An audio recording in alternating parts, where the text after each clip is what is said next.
Hi everyone, this is Pawan and you are watching my YouTube channel Torsia Way to Success। आज के इस session में हम लोग सीखने वाले हैं कि हम किस प्रकार से साइंस के न्यूमेरिकल क्वेश्चन को आसानी से सॉल्व कर सकते हैं। ये सेशन उन एग्जाम के लिए बहुत ज़्यादा इंपॉर्टेंट है जिसमें साइंस न्यूमेरिकल पूछे जाते हैं, चाहे वो रेलवे हो या एसएससी हो। रेलवे ग्रुप डी के लिए ये सेशन बहुत ही ज़्यादा बेनिफिशियल है। तो जितने भी रेलवे एस्पायरेंट हैं जो ग्रुप डी की तैयारी कर रहे हैं, आप इसे पूरा देखें, तभी आप समझ पाएंगे कि हम लोग कैसे न्यूमेरिकल को सॉल्व कर सकते हैं। न्यूमेरिकल के इस सीरीज में मैं ऐसा बिल्कुल नहीं करूंगा कि मैं किसी भी टॉपिक के क्वेश्चन को उठा लूं और आपको सॉल्व कराना स्टार्ट कर दूं। इससे आप भी कुछ नहीं सीखेंगे और आपको कोई फायदा भी नहीं होगा। यहाँ हम लोग एनसीईआरटी बेस्ड टॉपिक वाइज और इससे रिलेटेड जितने भी कॉन्सेप्ट हैं उसे समझेंगे और टीसीएस द्वारा रेलवे एग्जाम में जितने भी प्रश्न पूछे गए हैं उसे सॉल्व करेंगे, ताकि आपको बहुत ही अच्छे तरीके से समझ में आ जाए। आज हम लोग जिस टॉपिक को सीखने वाले हैं वो है मोशन या गति। हम लोग किस प्रकार से न्यूमेरिकल को आसानी से सॉल्व कर सकते हैं, तो इसके 3 स्टेप हैं। तो पहला स्टेप हमारा है फॉर्मूला। आप जिस भी टॉपिक के न्यूमेरिकल को सॉल्व करना चाहते हैं आपको उसका फॉर्मूला याद होना चाहिए। सेकंड है कॉन्सेप्ट। कॉन्सेप्ट कहने का मतलब है, मान लीजिए मैंने एक फॉर्मूला लिखा S equal to u t plus half a t square. यहाँ पर S, U, T और A का मतलब क्या है और इससे रिलेटेड जितने भी कॉन्सेप्ट हैं वो आपको मालूम होना चाहिए। और थर्ड स्टेप हमारा है एग्जाम्पल को सॉल्व करना। जब मैं सभी क्वेश्चन को बता दूंगा तो आप क्या कीजिएगा, उसी क्वेश्चन को दोबारा सॉल्व कीजिएगा, जिससे कि आपका न्यूमेरिकल और भी ज्यादा स्ट्रांग हो जाए।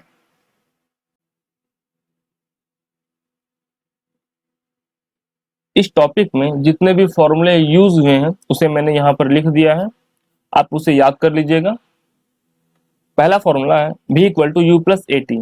यहाँ v का मान क्या है, अंतिम वेग, u का मतलब क्या है, प्रारंभिक वेग, a का मतलब है एक्सेलरेशन त्वरण और s का मतलब क्या है, दूरी या विस्थापन। अभी हम लोग इसके कॉन्सेप्ट को अच्छे तरीके से सीखने वाले हैं कि s का मतलब क्या होता है, s को डिटेल से समझने वाले हैं, त्वरण को डिटेल से समझने वाले हैं। तो सबसे पहले हम लोग दूरी या विस्थापन को डिटेल से समझेंगे। यहाँ हम लोग दूरी और विस्थापन को कंपेयर करके पढ़ेंगे, ताकि आप लोगों को बिल्कुल अच्छे तरीके से समझ में आ जाए। दूरी का मतलब होता है टोटल रास्ते की लंबाई। तो यहाँ पे मैं लिख लेता हूँ टोटल पाथ लेंथ।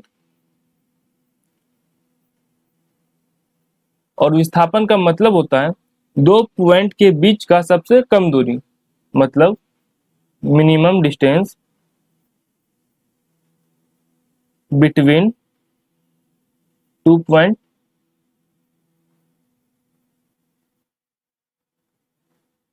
इसे समझाने के लिए मैं एक डायग्राम लेता हूं। आप फिगर नंबर 1 को जरा ध्यान से देखिए। यहाँ पर एक ट्रायंगुलर रास्ता है, ए, बी और सी। एक इंसान ए से बी तक जाता है और बी से सी तक आता है। तो यहाँ पर अगर मैं बात करूं इसने कुल कितना दूरी तय किया है, तो इसने स्टार्ट किया ए से बी तक गया और बी से सी तक आया। तो यहाँ पे मेरा दूरी कितना हो जाएगा, डिस्टेंस हमारा यहाँ पर हो जाएगा A B plus B C. लेकिन अगर मैं डिस्प्लेसमेंट का बात करूं, विस्थापन का बात करूं, तो मैंने क्या बताया था, दो पॉइंट के बीच का सबसे कम दूरी। तो इसने स्टार्ट किया था ए से और पहुंच कहाँ गया, सी तक। तो सबसे कम दूरी हमें यहाँ पे दिख रहा है, कौन सा है, एसी है। तो यहाँ पे डिस्प्लेसमेंट कितना हो जाएगा, हमारा विस्थापन हो जाएगा एसी। मैं एक और एग्जांपल लेता हूं जिससे कि आपको किसी भी प्रकार का डाउट ना रहे। फिगर नंबर 2 पे आप ध्यान दीजिए। यहाँ पर एक स्क्वायर के फॉर्म में एक रास्ता है, ए बी सी डी। एक इंसान ए से बी, बी से सी से डी और डी से ए तक आया। इसका मतलब इसने जहां से शुरू किया वो वापस वहीं पर आ गया। तो हमारा यहाँ पर डिस्टेंस कितना हो जाएगा? डिस्टेंस होगा A B plus B C plus C D plus D A. लेकिन अगर मैं यहाँ पर डिस्प्लेसमेंट या विस्थापन का बात करूं तो विस्थापन क्या होता है? दो पॉइंट के बीच का सबसे कम दूरी। तो दो पॉइंट कौन कौन सा है यहाँ पर? इसने शुरू किया था ए से, इसका शुरुआती पोजीशन ए था और अंतिम पोजीशन कितना है? वो भी ए ही है। तो दोनों के बीच टोटल कितना दूरी है, कितना का अंतर है? तो अंतर है ही नहीं यहाँ पे। तो यहाँ पे हमारा डिस्प्लेसमेंट कितना हो जाएगा? 0। तो यहाँ पर एक बात हमें पता चला, अगर कोई ऑब्जेक्ट किसी स्थान से शुरू करता है और घूमकर उसी स्थान पर वापस आ जाता है, तो इस स्थिति में हमारा डिस्प्लेसमेंट विस्थापन कितना हो जाएगा? 0 हो जाएगा। इसे समझने के लिए मैं एक और एग्जांपल लेता हूं। मान लीजिए हमारे पास एक आयत के आकार का खेत है, ए बी सी और डी। एक इंसान ए से बी तक गया, बी से सी तक गया, सी से डी तक गया। ठीक है, तो यहाँ पर हमारा डिस्टेंस कितना हो जाएगा? डिस्टेंस क्या होता है? टोटल रास्ते की लंबाई। तो कहाँ कहाँ वो गया? ए से बी गया, बी से सी और सी से डी। तो यहाँ पर हमारा डिस्टेंस कितना हो जाएगा? A B plus B C plus C D. लेकिन अगर मैं बात करूं डिस्प्लेसमेंट या विस्थापन का, तो विस्थापन कितना होगा? इसने शुरू कहां से किया था? ए से, और कहां तक आ गया है? डी तक। तो इस दोनों पॉइंट के बीच का सबसे कम दूरी कौन सा है? ये है हमारा एडी। तो यहाँ पर डिस्प्लेसमेंट या विस्थापन कितना हो जाएगा? एडी। इसे समझने के लिए हम लोग एक और एग्जांपल लेते हैं।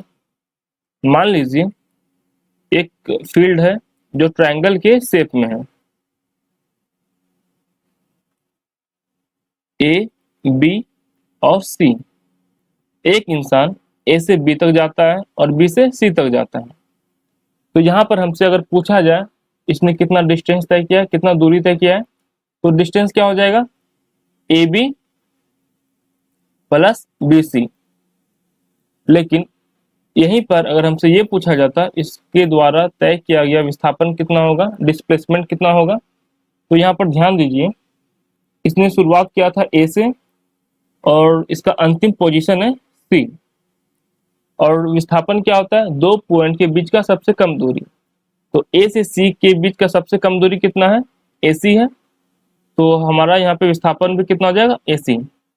यहीं पर आपको ए बी का कुछ वैल्यू दिया जा सकता है और बी सी का भी कुछ वैल्यू दिया जा सकता है और आपसे विस्थापन पूछा जा सकता है। हम लोग इसे समझते हैं। मान लीजिए ए बी इक्वल टू 3 है और बी सी इक्वल टू 4 है। अब हम लोगों से यहाँ पर पूछा गया डिस्टेंस कितना है, तो ए से सी तक आया है, तो A B plus B C होते हुए आया है। तो यहाँ पर हमारा डिस्टेंस कितना हो जाएगा? 3 + 4 = 7। अब डिस्प्लेसमेंट या विस्थापन कितना होगा? यहाँ पर विस्थापन कितना है? एसी है। तो एसी का वैल्यू हम लोग कैसे निकालेंगे? तो हमें मालूम है पाइथागोरस के फॉर्मूला से h² = p² + b²। मतलब कि कर्ण स्क्वायर बराबर लंब स्क्वायर जोड़ आधार स्क्वायर। तो हमारा कर्ण कितना है? AC। तो मैं यहाँ पे लिख सकता हूँ AC² = P। लंब कितना है? 3। 3 का स्क्वायर मैं करूंगा तो हमें प्राप्त होगा 9। और B हमारा 4। 4 का स्क्वायर कितना होगा? 16। तो AC² = 9 + 16 25। जब मैं स्क्वायर को उधर भेजूंगा तो हमें प्राप्त होगा इसका रूट जो कि होगा 5। मतलब कि यहाँ पर हमारा विस्थापन कितना हो गया? 5 यूनिट। अगर आप इसका ट्रिपलेट याद रखते हैं तो आपको इतना करने का भी जरूरत नहीं होता। 3 4 5 इसका ट्रिपलेट होता है। आई होप अब आप समझ पाए होंगे कि दूरी और विस्थापन में क्या फर्क होता है।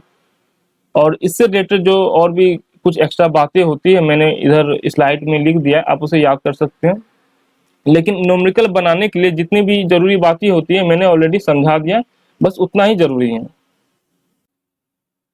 यदि आप इसका PDF डाउनलोड करना चाहते हैं तो मैंने डिस्क्रिप्शन में लिंक दे दिया है, आप वहां से डाउनलोड कर सकते हैं, या इसके अलावा मैं पीडीएफ का लिंक कमेंट में भी पिन कर दूंगा, आप वहां से भी इसे डाउनलोड कर सकते हैं। अब हम लोग त्वरण या एक्सेलरेशन को समझेंगे। इसका डेफिनेशन है, इकाई समय में किसी वस्तु के वेग परिवर्तन के दर को त्वरण कहते हैं। ये किताबी भाषा है, मैं आपको इसे बिल्कुल तोड़कर आसान भाषा में समझाता हूं, आप ध्यान दीजिए। मान लीजिए एक बाइक है जो फिलहाल अभी 15 मीटर प्रति सेकंड के रफ्तार से जा रही है, ठीक है। ये इसका शुरुआती स्पीड है, और शुरुआती स्पीड को हम लोग किससे डिनोट करते हैं, यू से। तो यू इसका कितना हो गया, 15 मीटर पर सेकंड। और उसे किसी जगह जल्दी पहुंचना था, तो उसने क्या किया, अपना रफ्तार बढ़ा लिया। तो अभी उसका रफ्तार कितना हो गया बढ़ाने के बाद, 45 मीटर पर सेकेंड। ये इसका फाइनल वेलोसिटी या अंतिम रफ्तार हो गया, अंतिम वेग हो गया। तो अंतिम वेग को हम लोग क्या लिखते हैं, v। और 15 से 45 तक रफ्तार बढ़ाने में उसे टोटल कितना समय लगा है, 5 सेकेंड लगा है, ठीक है। तो यहाँ पे आप ध्यान दीजिए, टोटल यहाँ पर कितना रफ्तार बढ़ा है, पहले 15 था, अब कितना हो गया है, 45 हो गया। तो कितना बढ़ा है, तो हम लोग कैसे निकालेंगे, 45 में से 15 को माइनस कर देंगे, मतलब क्या, अंतिम वेलोसिटी में से हम लोग शुरुआती वेलोसिटी को माइनस कर देंगे, तो हमें कितना प्राप्त होगा, 30 मीटर पर सेकेंड। मतलब कि इसने अपना रफ्तार कितना बढ़ा लिया, 30 मीटर पर सेकेंड। लेकिन ये जो रफ्तार बढ़ा है, ये कितने सेकेंड में बढ़ा है, 5 सेकेंड में। मतलब कि 5 सेकेंड में इसने अपना रफ्तार कितना बढ़ा लिया है, 30 मीटर पर सेकेंड। तो 1 सेकेंड में कितना बढ़ाएगा, जब मैं इसे भाग करूंगा तो हमें प्राप्त होगा 6 मीटर पर सेकेंड।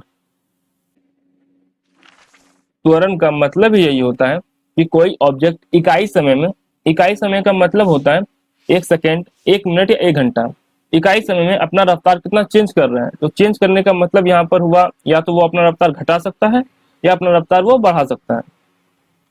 तो आपको त्वरण का ऐसा यूनिट याद रखना है, जब मैं न्यूमेरिकल को सॉल्व करूंगा और मुझे न्यूमेरिकल में मीटर पर सेकेंड स्क्वायर दिखेगा, मुझे तुरंत समझ जाना है कि ये किसका वैल्यू दिया गया है, त्वरण का वैल्यू दिया गया है।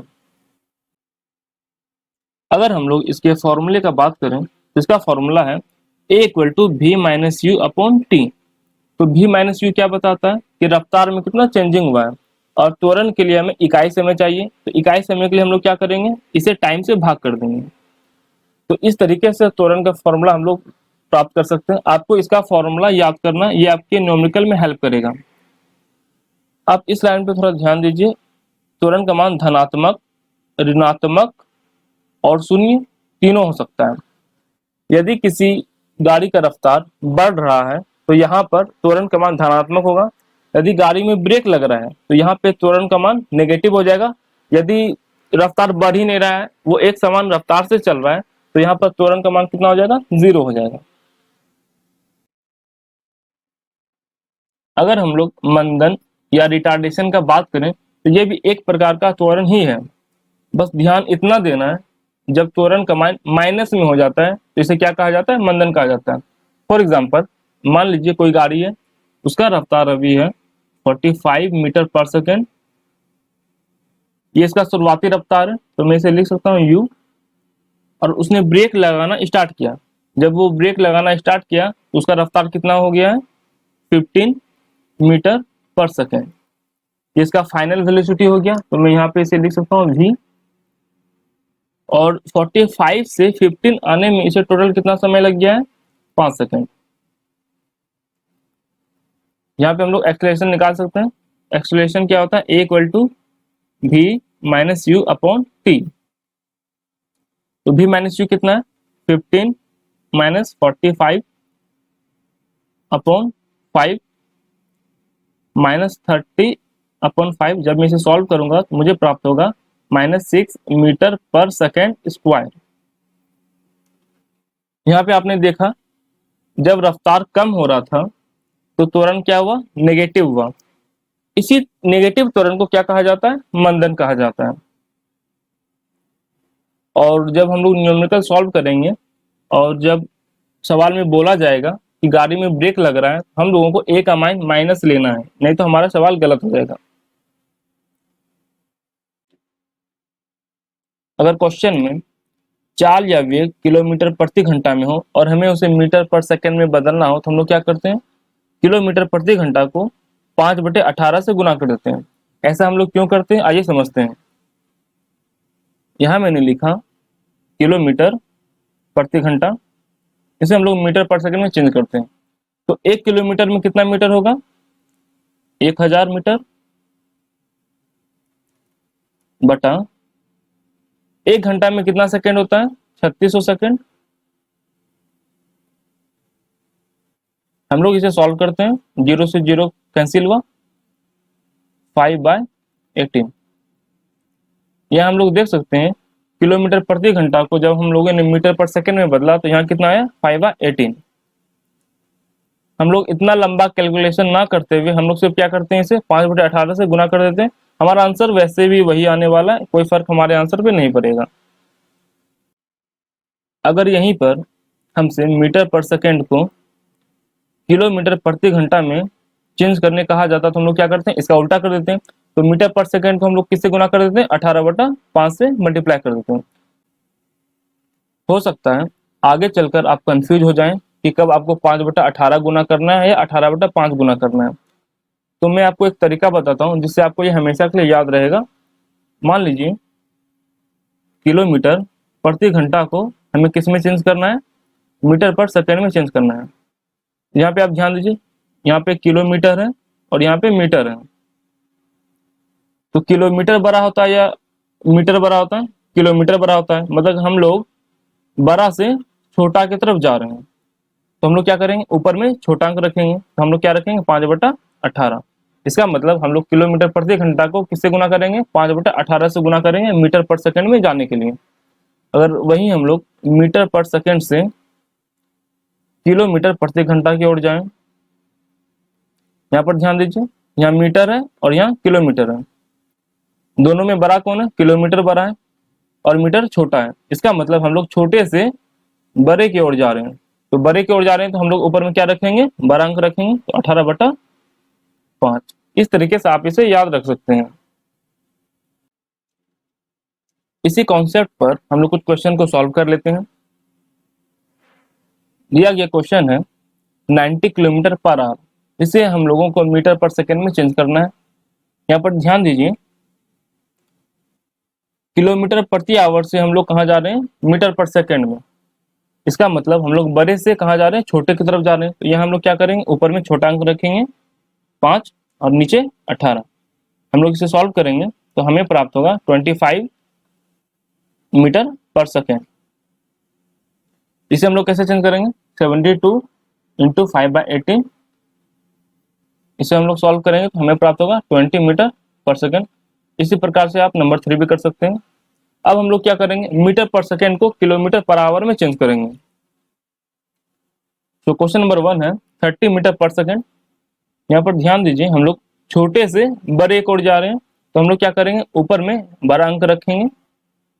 सो हमने रखा 18/5। यहाँ हम लोग सॉल्व करेंगे, हमें प्राप्त होगा 108 किलोमीटर पर आवर। इसी प्रकार से आप नंबर 2 और नंबर 3 को भी चेंज कर सकते हैं। न्यूमेरिकल सॉल्व करने से पहले मैंने कुछ नोट लिखा है, आप उसे ध्यान से देखें। तो पहला नोट है, जब किसी वस्तु को ऊपर फेंका जा रहा हो या किसी गाड़ी में ब्रेक लग रहा हो तो उस कंडीशन में त्वरण का मान नेगेटिव होगा। जैसे मान लीजिए मैंने किसी ऑब्जेक्ट को ऊपर फेंका तो उसका रफ्तार धीरे धीरे क्या होगा, कम होगा। या मैं गाड़ी में ब्रेक लगा रहा हूँ तो उसमें भी क्या होगा, रफ्तार उसका धीरे धीरे कम होगा। और मैंने अभी कुछ देर पहले ही बताया है, जब रफ्तार कम होना स्टार्ट कर दे तो उस कंडीशन में त्वरण का मान क्या होता है, नेगेटिव होता है। तो उसे ही मैंने यहाँ पर लिखा है। सेकेंड नोट है, जब किसी वस्तु को ऊपर से नीचे गिराया जाता हो या वह विराम अवस्था से शुरू हुआ हो तो प्रारंभिक वेग 0 होगा। मान लीजिए मैंने किसी ऑब्जेक्ट को होल्ड किया हुआ है, मैंने उसे पकड़ा हुआ है, तो गिराने से पहले वो मेरे हाथ में है, तो इस कंडीशन में उसका भी वेलोसिटी या रफ्तार कितना होगा, 0 होगा। तो उसे मैंने यहाँ पे लिखा है, और वो रफ्तार इसका कौन सा होगा, इनिशियल वेलोसिटी या प्रारंभिक वेग होगा। तीसरा और अंतिम नोट है, जब किसी वस्तु को नीचे से ऊपर फेंका जाता है या किसी गाड़ी में ब्रेक लग रहा हो तो अंतिम वेग v 0 होगा। मान लीजिए मैं किसी ऑब्जेक्ट को ऊपर फेंकता हूं तो एक समय ऐसा जरूर आएगा कि वो ऊपर जाकर रुक जाएगा। तो इस कंडीशन में उसका जो वेलोसिटी होगा, फाइनल वेलोसिटी, वो 0 हो जाएगा। या जब किसी गाड़ी में ब्रेक लग रहा है तो एक समय ऐसा आएगा कि ब्रेक लगते लगते वो गाड़ी रुक जाएगा, और इस कंडीशन में भी उसका फाइनल वेलोसिटी क्या हो जाएगा, 0 हो जाएगा। अगर आप लोग ये तीनों नोट को समझ चुके हैं तो हम लोग न्यूमेरिकल की तरफ आगे बढ़ते हैं। क्वेश्चन नंबर 1 है, एक बस की गति 5 सेकंड में 80 किलोमीटर पर आवर से घटकर 44 किलोमीटर पर आवर हो जाती है। बस का त्वरण ज्ञात करें। तो न्यूमेरिकल बनाने के लिए सबसे पहले हमें जो डाटा दिया गया है उसे नोट करना है। तो क्या क्या दिया गया है, टाइम 5 सेकंड, तो मैं इसे लिख लेता हूं। टाइम है हमारा 5 सेकंड। रफ्तार कितना है, 80 से घटकर 44 हो गया। तो 80 क्या है, हमारा शुरुआती रफ्तार है, तो मैं इसे क्या लिखूंगा, u equal to 80 kilometre per hour. और फाइनल वेलोसिटी, अंतिम वेग कितना है, 44। तो अंतिम वेलोसिटी को हम लोग क्या लिखते हैं, v। v equal to 44 kilometre per hour. यहाँ पर ध्यान दीजिए, हमारा रफ्तार घट रहा है, 80 से 44 हो रहा है। और मैंने बताया है जब हमारा रफ्तार घटता है तो त्वरण का मान नेगेटिव होता है, और ऑप्शन बी और ऑप्शन सी पॉजिटिव है। इसका मतलब ये दोनों आंसर तो हमारा होगा भी नहीं। और हम लोग ऑप्शन पे ध्यान दें तो हमारा ऑप्शन मीटर पर सेकंड स्क्वायर में है। इसका मतलब हमारा रफ्तार भी किस में होगा, मीटर पर सेकंड में होगा। तो अगर आप चाहें तो इसे अलग अलग 5/18 से गुना करके मीटर पर सेकंड में निकाल सकते हैं, लेकिन ऐसा नहीं कीजिएगा, इससे आपका प्रोसेस और भी लेंदी हो जाएगा। तो हम लोग क्या करेंगे, ध्यान दीजिए। तो त्वरण का फॉर्मूला क्या होता है, a equal to v minus u upon t. हम लोग क्या करेंगे, v माइनस यू का वैल्यू निकाल लेंगे, उसके बाद उसे 5/18 से गुना करके मीटर पर सेकंड में बदल देंगे। तो हम लोग v माइनस यू का वैल्यू निकाल लेते हैं, 44 माइनस 80। इसे जब हम लोग माइनस करेंगे तो हमें प्राप्त होगा -36 किलोमीटर पर आवर। और हम लोग इसे 5/18 से मल्टीप्लाई कर देते हैं। जब मल्टीप्लाई करेंगे तो हमें प्राप्त होगा -10 मीटर पर सेकंड। अब इसका वैल्यू हम लोग इस फॉर्मूले में पुट कर देते हैं। So a equal to v minus u का वैल्यू है -10 और t का वैल्यू है 5। जब हम लोग इसे आगे सॉल्व करते हैं हमें प्राप्त होता है a इक्वल टू -2, और यूनिट क्या होता है, मीटर पर सेकेंड स्क्वायर, जो कि ऑप्शन नंबर ए है।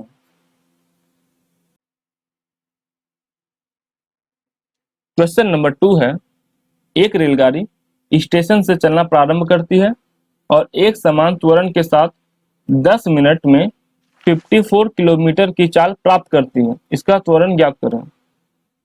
सबसे पहले जो डाटा दिया गया उसे हम लोग नोट करते हैं। तो टाइम है हमारा 10 मिनट। आप ऑप्शन को ध्यान से देखिए, ऑप्शन हमारा मीटर पर सेकेंड स्क्वायर में है। इसका मतलब समय हमारा सेकंड में होगा। तो 10 मिनट को सेकंड में चेंज करने के लिए हम लोग क्या कर सकते हैं, इसे 60 से गुना कर देते हैं। सो हमारा समय हो जाएगा 600 सेकंड। और फर्स्ट लाइन पे ध्यान दीजिए, सवाल में बोला गया है रेलगाड़ी स्टेशन से चलना प्रारंभ करती है। इसका मतलब पहले रेलगाड़ी रुकी हुई होगी, और जब गाड़ी रुकी हुई रहती है तो उसका प्रारंभिक वेग क्या हो जाता है, 0 हो जाता है। तो प्रारंभिक वेग को हम लोग क्या लिखेंगे, u बराबर 0 मीटर पर सेकेंड। जब ये हमारा u है तो ये हमारा कौन सा रफ्तार होगा, v फाइनल वेलोसिटी। तो फाइनल वेलोसिटी कितना है, 54 किलोमीटर पर आवर। इसे हम लोगों को मीटर पर सेकंड में चेंज करना है। तो चेंज करने के लिए हम लोग क्या करेंगे, 54 को 5/18 से मल्टीप्लाई करेंगे तो हमें प्राप्त होगा 15 मीटर पर सेकंड। हमें यहाँ टाइम मालूम चल गया, u मालूम चल गया और v भी मालूम चल गया। तो एक्सेलरेशन हम लोग निकाल लेते हैं, a बराबर v minus u upon t. तो v का वैल्यू कितना है 15 माइनस u का वैल्यू है 0 और टाइम है हमारा 600 सेकेंड। जब हम लोग इसे सॉल्व करते हैं तो हमें प्राप्त होता है 15 अपॉन 600 और इसे कटाने पर हमें मिलता है 1/40 और इसे हम लोग जब पॉइंट में चेंज करते हैं तो हमें कितना मिलेगा 0.025 और इसका यूनिट क्या होगा त्वरण का मीटर पर सेकेंड स्क्वायर, जो कि ऑप्शन नंबर डी है।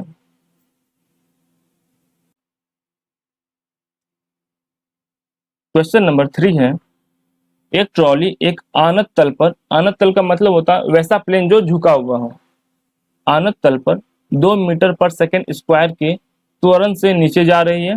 गति प्रारंभ करने के 3 सेकेंड के पश्चात उसका वेग क्या होगा। तो सबसे पहले हम लोग डाटा नोट कर लेते हैं। तो त्वरण का मान दिया गया है a इक्वल टू 2 मीटर पर सेकेंड स्क्वायर और टाइम है 3 सेकेंड।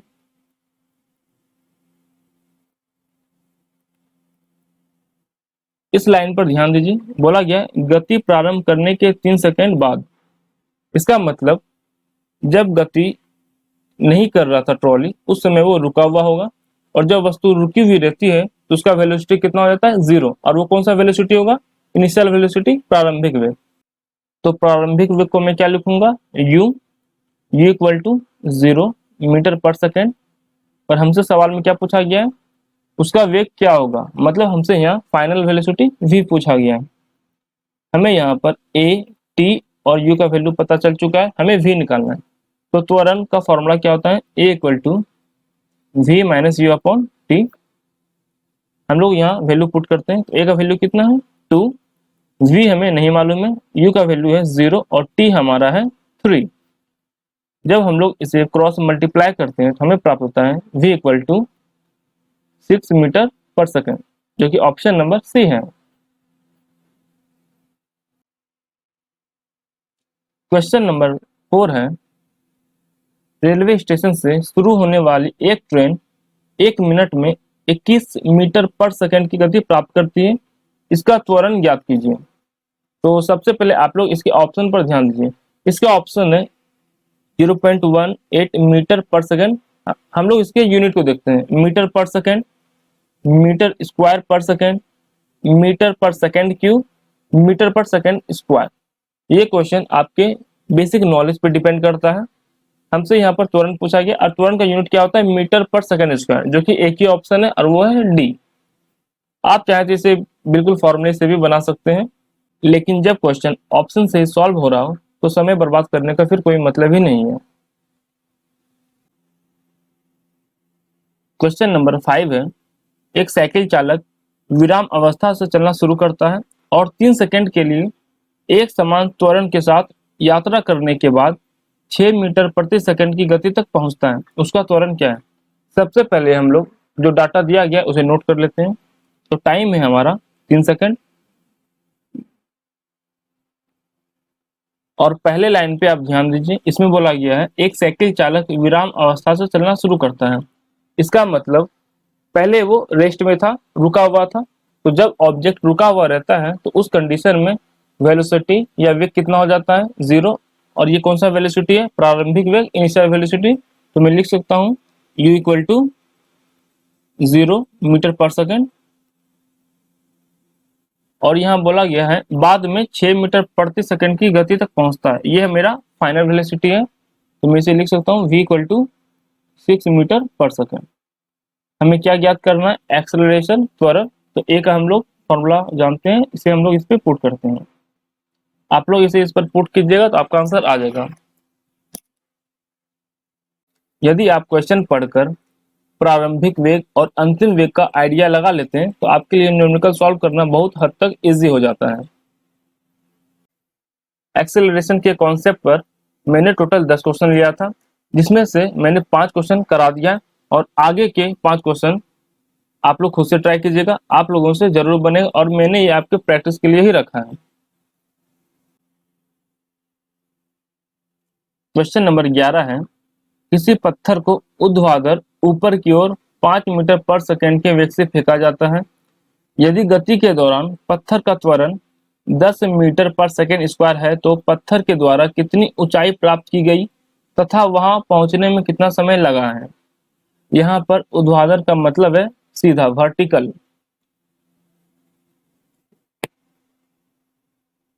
जब किसी ऑब्जेक्ट को ऊपर दिशा की तरफ फेंका जाता है तो यहाँ त्वरण a ना होकर यहाँ पर त्वरण हो जाता है एक्सेलरेशन ड्यू टू ग्रेविटी, मतलब a के स्थान पर हमारा क्या आएगा, छोटी g।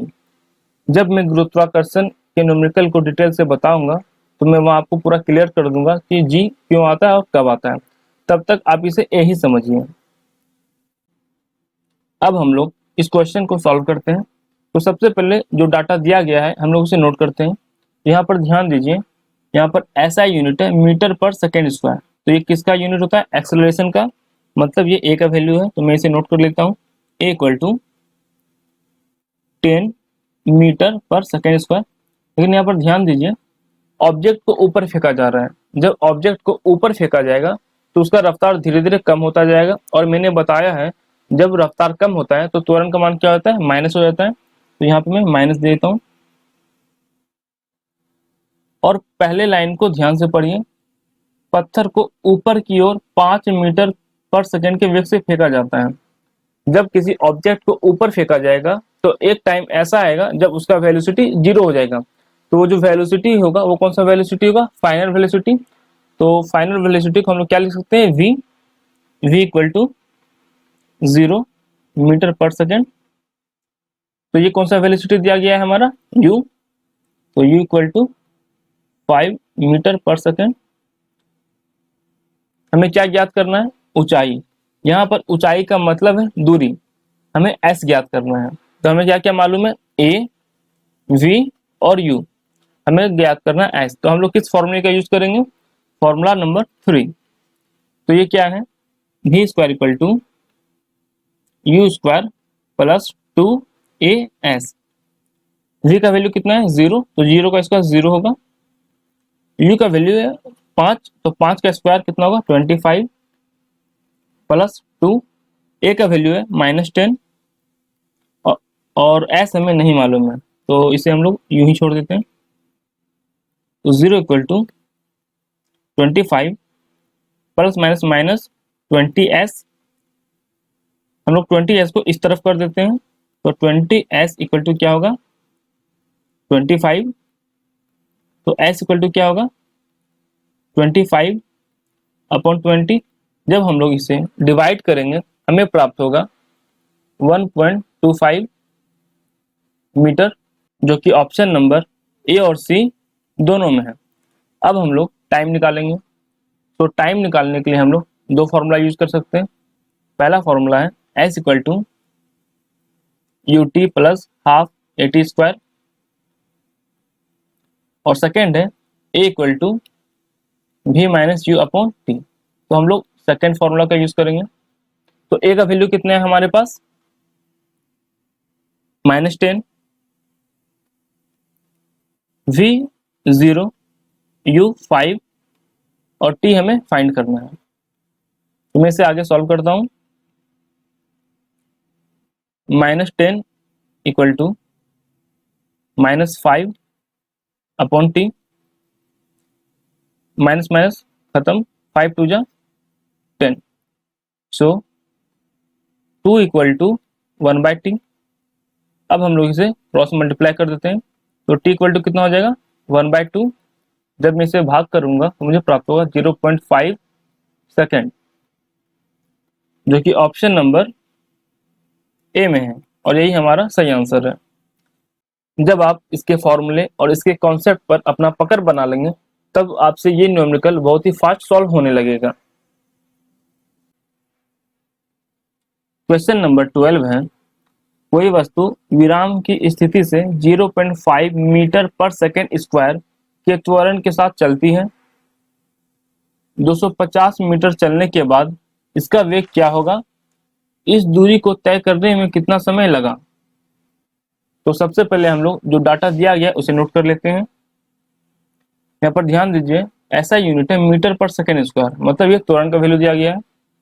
a equal to 0.5 metre पर सेकेंड स्क्वायर।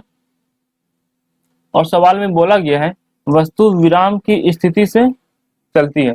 तो विराम का मतलब होता है वो ऑब्जेक्ट रुका हुआ था। जब ऑब्जेक्ट रुका हुआ था तो इस कंडीशन में उसका प्रारंभिक वेग कितना हो जाएगा, 0। तो मैं लिख सकता हूँ इक्वल टू 0 मीटर पर सेकेंड। और ये कितना है, 250 मीटर चलने के बाद, मतलब ये हमारा दूरी दिया गया है s इक्वल टू 250 मीटर। हमें क्या फाइंड करना है, इसका वेग क्या होगा, मतलब हमसे फाइनल वेलोसिटी पूछा गया है v इक्वल टू वॉट। हमें a u और s मालूम है, हमें v फाइंड करना है। तो हम लोग किस फॉर्मूले का यूज करेंगे, फॉर्मूला नंबर 3। तो मैं इसे नोट करता हूँ, v square equal to u square plus 2as। तो v का वैल्यू हमें नहीं मालूम है, तो मैं इसे ऐसे ही रख देता हूँ। u का वैल्यू 0 है, तो 0 का स्क्वायर 0 प्लस 2। a का वैल्यू कितना है, 0.5 और s का वैल्यू कितना है, 250। तो v square equal to 2 into 0.5 into 250। जब मैं इसे सॉल्व करता हूं तो हमें प्राप्त होता है 250। तो v इक्वल टू कितना हो जाएगा, रूट 250। जब स्क्वायर बराबर के उस तरफ जाता है तो रूट बन जाता है। v equal to root 250। मैं इसे क्या लिख सकता हूँ, रूट 25 इंटू 10। 25 का वर्गमूल क्या होता है, 5, और रूट 10 का नहीं होता, तो मैं इसे ऐसे ही लिख देता हूँ। सवाल में रूट 10 का वैल्यू दिया गया है 3.16। मैं इसे यहाँ पर पुट करता हूँ 5 इंटू 3.16। जब मैं इसे मल्टीप्लाई करूंगा तो हमें प्राप्त होगा 15.8 मीटर पर सेकेंड, जो कि ऑप्शन नंबर डी में है। क्वेश्चन नंबर 13 है, एक वस्तु 6 मीटर प्रति सेकंड के वेग से एक बिंदु से चलना प्रारंभ करती है, लेकिन उस वस्तु में मंदन 2 मीटर पर सेकंड स्क्वायर उत्पन्न हो जाता है। दिखाएं कि 6 सेकंड के बाद वह वस्तु प्रारंभिक बिंदु पर ही होगा। तो सबसे पहले हम लोग जो डाटा दिया गया उसे नोट करते हैं। यहाँ पर मंदन का मतलब क्या होता है, एक्सेलरेशन, त्वरण, लेकिन ये त्वरण माइनस में होगा। सो ए इक्वल टू क्या हो जाएगा, -2 मीटर पर सेकंड स्क्वायर। टाइम कितना है, 6 सेकंड। और पहले लाइन को ध्यान से देखिए, इसमें बोला जा रहा है 6 मीटर प्रति सेकंड के वेग से चलना प्रारंभ करती है, मतलब ये हमारा प्रारंभिक वेग है। तो u का वैल्यू कितना हो जाएगा, 6 मीटर पर सेकंड। हमसे क्या पूछा जा रहा है, दिखाएं कि 6 सेकंड के बाद वह वस्तु प्रारंभिक बिंदु पर ही होगा। मतलब कि कोई ऑब्जेक्ट चलना स्टार्ट करता है और घूमकर प्रारंभिक बिंदु पर ही आ जाता है, इसका मतलब उसका विस्थापन कितना हो गया, 0। तो विस्थापन को हम लोग किससे डिनोट करते हैं, s से। यहाँ पर हमें ये दिखाना है कि s का मान 0 आता है या नहीं आता है। तो हमें क्या क्या मालूम है, a का वैल्यू मालूम है, t मालूम है और u मालूम है। तो हम लोग किस फॉर्मूला का यूज करेंगे, formula number 2, s equal to ut plus half at square. आप लोग इसे आगे सॉल्व कीजिएगा और देखिएगा s का वैल्यू 0 आता है या नहीं आता है। क्वेश्चन नंबर 14 है, कोई रेलगाड़ी 72 किलोमीटर पर आवर की चाल से चल रही है। ब्रेक लगाए जाने पर वह 0.2 मीटर पर सेकंड स्क्वायर का एक समान त्वरण उत्पन्न करती है। रेलगाड़ी विराम अवस्था में आने से पहले कितना दूरी तय करेगी। क्वेश्चन में बोला जा रहा है कोई रेलगाड़ी है, उसका रफ्तार कितना है, 72 किलोमीटर पर आवर, और उसमें ब्रेक लगाए जा रहे हैं। ऐसा तो होता नहीं है कि रेलगाड़ी में हम लोगों ने ब्रेक लगाया और वो अचानक रुक गया, वो धीरे धीरे रुकता है। तो सवाल में यही बोला जा रहा है रुकने से पहले वो कितना दूरी तय कर लेगा। सबसे पहले हम लोग डाटा नोट करेंगे क्या क्या दिया गया है। तो त्वरण का मान कितना है, a इक्वल टू 0.2 मीटर पर सेकेंड स्क्वायर। लेकिन यहाँ पर ध्यान दीजिए ब्रेक लग रहा है, तो ब्रेक लगने पर त्वरण का मान क्या हो जाता है, माइनस में हो जाता है। तो मैं यहाँ पे लिख देता हूँ माइनस। और एक बात ध्यान दीजिए, ब्रेक लगने पर क्या होता है, एक समय ऐसा आता है जब गाड़ी का वेलोसिटी क्या हो जाएगा, जीरो हो जाएगा। और वो वेलोसिटी कौन सा होगा, फाइनल वेलोसिटी, अंतिम वेग। तो मैं इसे लिख सकता हूँ v इक्वल टू 0 मीटर पर सेकेंड। और ये कौन सा रफ्तार दिया गया है, प्रारंभिक वेग u equal to 72 kilometre per hour. हम लोग इसे मीटर पर सेकंड में चेंज कर लेते हैं क्योंकि हमारा ऑप्शन मीटर में है। तो मैं इसे लिख सकता हूँ 72 इंटू 5/18। इसे सॉल्व करने पर हमें प्राप्त होगा 20 मीटर पर सेकंड। हमसे क्या पूछा गया सवाल में, वह कितना दूरी तय करेगा, हमसे s पूछा गया है। हमें a मालूम है, v मालूम है, u मालूम है, और s निकालने के लिए हम लोग कौन सा फॉर्मूला यूज करेंगे, फॉर्मूला नंबर 3। तो मैं लिख सकता हूँ v square equal to u square plus 2as। अब हम लोग यहाँ पे वैल्यू पुट करते हैं। v का वैल्यू कितना है, 0, 0 का स्क्वायर 0, u का वैल्यू है 20, 20 का स्क्वायर कितना हो जाएगा 400 प्लस 2, a का वैल्यू कितना है -0.2, और s हमें नहीं मालूम है। 0 equal to 400 plus minus 0.4s।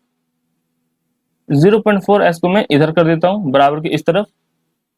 तो 0.4s इक्वल टू 400। तो s इक्वल टू कितना हो जाएगा 400 अपॉन 0.4। मैं पॉइंट उड़ाता हूँ और जब मैं इसे सॉल्व करूंगा तो मुझे प्राप्त होगा s इक्वल टू 1000 मीटर, जो कि ऑप्शन नंबर बी है। क्वेश्चन नंबर 15 से लेकर क्वेश्चन नंबर 18 तक इसी टाइप का है। आप लोग इसे खुद से ट्रैक कीजिएगा, ये क्वेश्चन आपके प्रैक्टिस के लिए है। क्वेश्चन नंबर 19 है, एक वस्तु विराम अवस्था से चलना प्रारंभ करती है, 5वें सेकंड में वस्तु द्वारा तय की गई दूरी ज्ञात करें। हम लोगों ने अभी तक जितने भी प्रॉब्लम को सॉल्व किया है उसमें समय का मान कंप्लीट होता था। कंप्लीट कहने का मतलब है 5 सेकेंड, 10 सेकेंड, 15 सेकेंड या 20 सेकेंड, कुछ इस तरीके से दिया जाता था। लेकिन इस क्वेश्चन में समय का मान उस तरीके से नहीं दिया गया है। तो इसे सॉल्व करने के लिए हम लोग जिस फॉर्मूले का यूज करेंगे वो फॉर्मूला नंबर 4 है। और ये फॉर्मूला स्पेशली इसी टाइप के प्रॉब्लम के लिए है। तो हम लोग फॉर्मूला नोट कर लेते हैं। s equal to u plus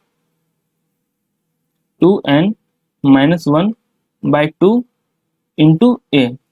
यहाँ पर n का मान क्या होगा 5।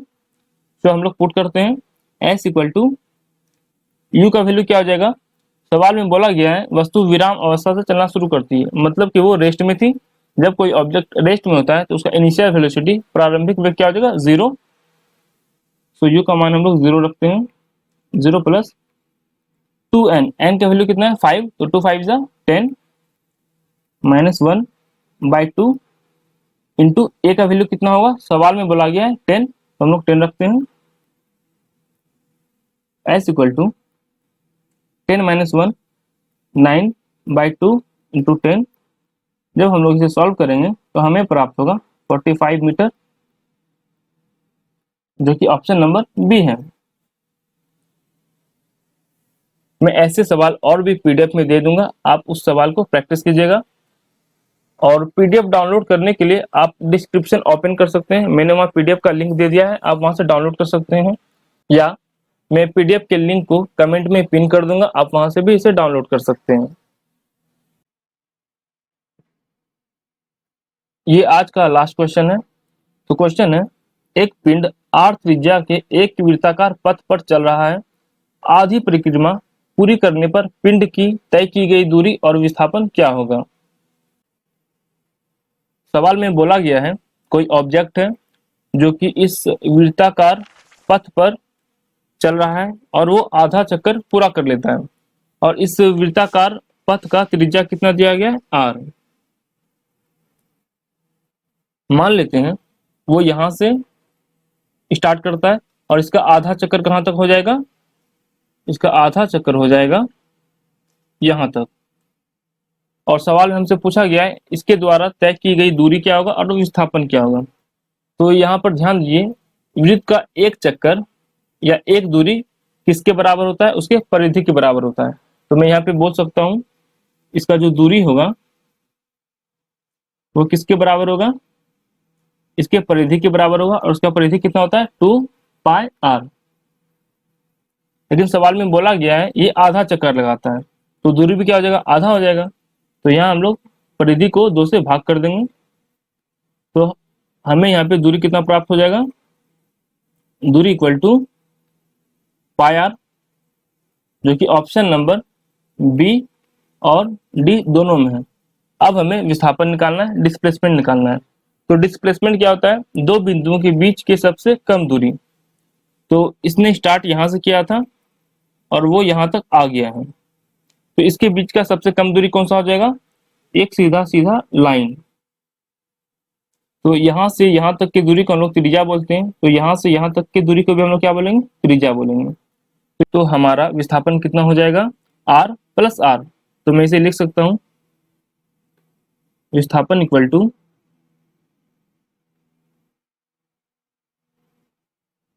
r प्लस r, इसे ऐड करने पर हमें प्राप्त होगा 2r, जो कि ऑप्शन नंबर डी में दिया गया है और यही हमारा राइट आंसर है।